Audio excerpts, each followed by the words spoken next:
thinking of visiting Antigua on your Caribbean cruise? Whether you're arriving on P&O Britannia or staying overnight on Arvia, this island is full of surprises. From floating bars to swimming pigs. In this video, I'll walk you through 10 things you need to know before you go, with honest tips from my own time here. I've cruised the Caribbean twice, on P&O Britannia both times, stopping in Antigua, and I've also sailed Arvia in the Med, with a Caribbean cruise already booked on her for January 2027. And with more than 70 countries under my belt, I'll share what's worth your time in port, what's best avoided, and how to make the most of your day ashore in Antigua. Antigua is famously called the island of 365 beaches, one for every day of the year. Of course, I haven't tried them all. Not yet anyway, but the ones I've visited have been stunning. The beauty here is that each beach has its own character. Dickenson Bay is lively, with beach bars and water sports. Valley Church Beach is quieter, with soft sand and calm turquoise waters. Darkwood Beach gives you that wild, open Caribbean feel. And Jolly Beach is long and spacious, with plenty of facilities and a relaxed vibe. So whether you want postcard calm or something a bit more rugged, there's a beach here to suit your mood. And most are easy to reach from port. When your ship docks in St. John's, you're right in the heart of the action. From the gangway, it's a short, flat walk to the Heritage Quay Cruise Terminal. No shuttle buses or tenders needed. But it can get busy, as there are often several cruise ships in port at the same time. The port area is lively and colourful, with music playing, stalls selling souvenirs, and bars already open when you step off. You'll find a duty-free shopping mall with jewellery, liquor, and designer goods, plus a small casino, cafes, and shaded areas if you're waiting for a tour. There's also free public Wi-Fi near the terminal, though it can be hit and miss when multiple ships are in. If you need stronger Wi-Fi, head to one of the cafes nearby. Most offer access if you buy a drink. Taxis are lined up outside, and there are plenty of guides offering island tours if you haven't pre-booked. They'll likely approach you, so just be polite and firm if you're not interested. The local currency is the Eastern Caribbean dollar, but US dollars are widely accepted. One of the easiest and most popular options for your cruise day in Antigua is Dickenson Bay. It's about 15 minutes by taxi and costs me $15 each way. It's the classic Caribbean beach, white sand, turquoise sea, and plenty of space to swim or relax. You'll also find a quirky red British phone box on the sand, one of those fun photo spots every cruiser seems to find. And just offshore, there's the famous floating Kon-Tiki bar.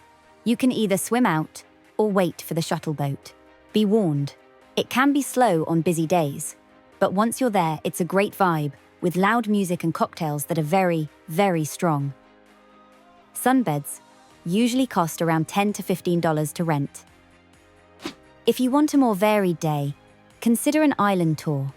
On one of my earlier visits, I booked a private trip through Caribbean Island Tours. You can find them on Facebook, and it was a fantastic experience. We started at Shirley Heights, a viewpoint overlooking English and Falmouth harbours.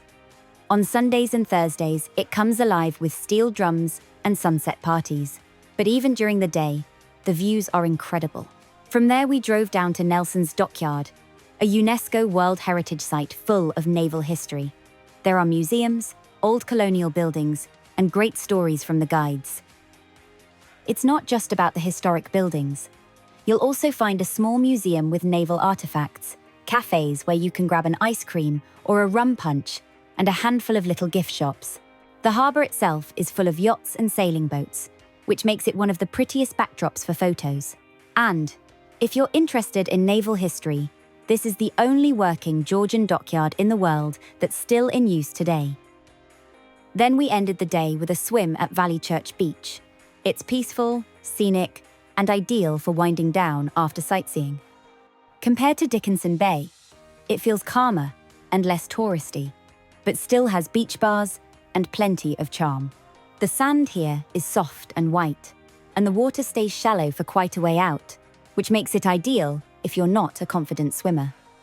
What I really like about Valley Church is the balance. It's peaceful enough to stretch out with a book, but there are also lounges to rent, beach bars serving rum punch, and even little souvenir stalls if you want to browse. It felt like that perfect Caribbean picture postcard spot, without being overcrowded. If you're after something a bit different, you can actually swim with pigs here in Antigua. Yes, really. At Pigs in Paradise on Seaforth Beach, you'll meet some very enthusiastic pigs who love being fed and photographed. You'll need to book ahead, especially on cruise days, and speedboat transfers may cost extra, but it's one of the most unusual and fun excursions on the island. I'll put a link in the description to their website. Stingray City is one of Antigua's most famous excursions, and P&O do a shore excursion here, but it does sell out fast. You can also book with Caribbean Island Tours and Caribbean Cruise Excursions. You save, they benefit. Both are easy to find on Facebook. A 5-minute boat ride takes you to a shallow sandbar where dozens of stingrays glide around you. The water is waist-deep and snorkel gear is provided. It's safe for families and even nervous swimmers. The stingrays are gentle and used to people. This is one of those excursions that really does live up to the hype. Taxis in Antigua don't run on meters, but there are standard rates. Always confirm the fare before setting off. A round trip to Dickenson Bay, for example, is around $30 total. If you're feeling adventurous, take a local bus. The West Bus Terminal is just a short walk from port. For a couple of EC dollars, you can get to Jolly Harbour or even Nelson's Dockyard. Back near port, there are plenty of food and drink options.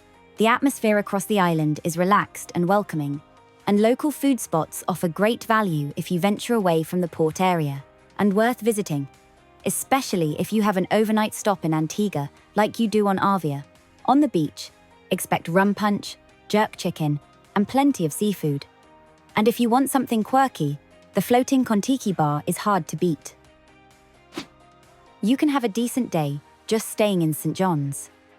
There are souvenir shops, bars, a small casino, and lots of live music. But honestly, Antigua really shines when you get just a little further out. Whether it's a beach, a view, or a unique wildlife experience, the best of the island is just beyond the dock.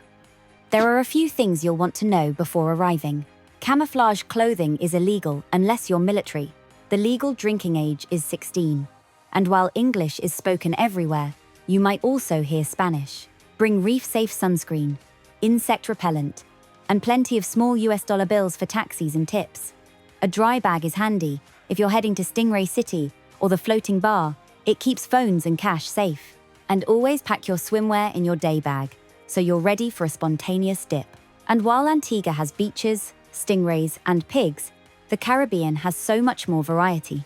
From formal nights and dress codes to how disembarkation works, there are plenty of tips you'll want to know before you sail.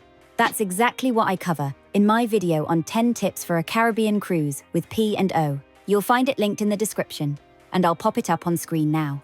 But don't go anywhere, because next we're heading to St. Lucia with volcanic mud baths and dramatic scenery you won't want to miss. Click on screen to keep planning your perfect Caribbean cruise.